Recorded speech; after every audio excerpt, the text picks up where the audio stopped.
Welcome to the Agility in Real Life podcast, Take 5 in Real Life. Now your hosts, Mike Studeman and Jeff Lee. Hi, and welcome back to the take5IRL podcast from agilityIRL. I'm one of the partners, Jeff Lee. And I'm the other partner, Mike Studeman. Hopefully you're having a good day, Jeff. I'm having a fantastic day, Mike. Trying to limit my work in progress, do a little bit of time, get things done. A very Kanban-like approach to my day. A terrible introduction to our topic of the day, which is Kanban. And Mike, I want to get your thoughts. I've certainly been around some Scrum teams who thought that Kanban would serve them better. Some tried it. What are your thoughts if we have a Scrum team that's thinking Kanban's a better solution for them? Yeah, well, first of all, I didn't think your intro was that bad, but as most of our subscribers know, I'm pretty cheesy when it comes to those things. So don't take my opinion as a good indication of where the subscribers might think your intro was at. I never do. I mean, first of all, Kanban, great framework, very simple to understand. So don't interpret anything I'm going to say as an indictment of Kanban. I think Kanban has its place. I think that there are situations where Kanban is a better fit than Scrum. We could probably talk about that if you want. I get very, very concerned, though, when I hear any team, whether it be a Scrum team, an XP team, say, Scrum isn't working for us, XP isn't working for us, therefore we should switch to Kanban. And the reason I get concerned is, in my experience, the reason that the team wants to switch is not anything to do with the framework that they're following. It has to do with the issues that the framework's uncovering. And thinking that switching to a different tool is going to allow you to avoid dealing with those issues is folly. And in fact, it's going to end up setting the organization, I think, even further back, because you have to learn a whole new way of working again just to come across the exact same issues. I know you've encountered this in some of your coaching work, Jeff.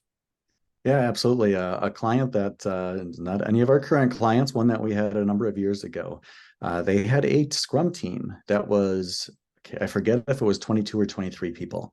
Right. The Scrum guide says it should be about 10 or fewer. So they're way too big for a Scrum team. There was no way that they could self-manage and plan their work together.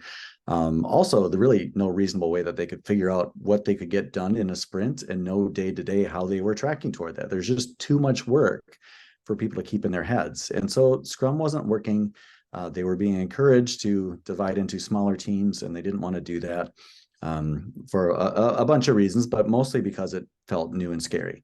And so they decided that they wanted to go to Kanban. Now, what they meant by Kanban was, let's not do sprints anymore, and I'll just take something when I'm ready that's in my specialty, and then I'll throw it over the wall to somebody else when I'm done with it. And so they were, the whole mindset of getting things done in a sprint and collectively working, outside of your specialty to help get things done as a team. That was new. That was hard. They didn't want to go down that road, and it felt better just to throw stuff over the wall.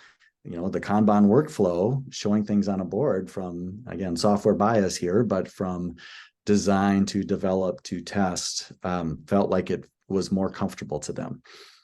So rather than learn how to be agile, learn how to use Scrum, they decided, hey, let's just go to this Kanban thing.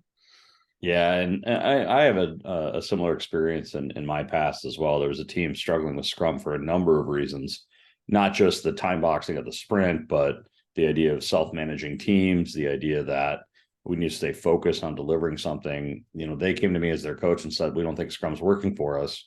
Can you teach us Kanban? And I said, well, I'm happy to teach you Kanban, but I'm going to predict that in 2 months, 3 months, you're going to come back and say, Kanban isn't working for us. Can you teach us, this framework? And sure enough, 2-3 months down the road, they were back confronting the same issues that Scrum had uncovered. They were in maybe a little bit of a different form, a little bit of different packaging, but it was fundamentally the same issues. The other piece, Jeff, though, that your story elicits in my mind is that I think a lot of people that want to move to Kanban don't really understand what Kanban is. I mean, I've had people say all Kanban is putting up a board and following the work. As you said, throw it over the wall. And as you and I both know, it's a lot more than that. It requires a lot more discipline. It requires explicit process policies, work in process limits, those types of things. Yeah. And, honestly, Scrum and Kanban can work really well together. If you want to manage your sprints with some Kanban principles, like limiting the work in progress, right? If you got 13 product backlog items that you've brought into your sprint, but you can not work on more than 4 at a time, well, that's going to help you get things done fast. That's a good thing, right? But if you are just using Kanban, these principles that we talked about of limiting the work in progress, right? So what is your limit? The idea that it's a pull system, not a push system. So you can't have something move to testing unless the people are ready for it. Well, if you're a developer and you got nothing to develop and your column is full, that means you have to move over to test. Just the thing that this group I was talking about was trying to avoid with Scrum. Yeah, the test I always use when someone says they're doing Kanban is, oh, great, what's your current WIP limit? And if I get deer in the headlights, that's a sign to me that maybe they're visualizing work, but they're not really doing Kanban. Yeah. So bottom line here is neither one of us is against Kanban. It can work in a lot of contexts. It can work in a lot of contexts that Scrum also works, right? There's not one right way of doing it. But my advice to people who are trying to work on Scrum, it's not easy at first. Really invest in trying to do it, and understand the framework. Listen to your coaches, of course, but also, give it a shot and try to do things different before you give it up and try something else. So, Mike, you're part. Yeah, I would say +1 to all of those, and then remember, Scrum, Kanban, any framework, it's not going to solve any problem that exists in your organization. It's only going to expose it. It's up to you then to take proactive action to try to change what the framework is showing. And if you're not willing to deal with the issues being reflected back by your chosen framework, switching to another one isn't going to solve the problem. All right. So that's all on our, high level Scrum Kanban conversation. A lot of you have probably been on teams. It's a common thing that comes up, right? Should we use Scrum or Kanban, or what some people want to go back and forth? So hopefully this is of some value to you. Look forward to seeing you on the next episode. Yeah, Jeff, I think we whipped it. There you go. Thanks, everyone. The product vision for take5IRL is to provide members of the Agile community with an idea that they can incorporate into their daily lives to make them more effective. We thank you for listening, and we'll see you next time.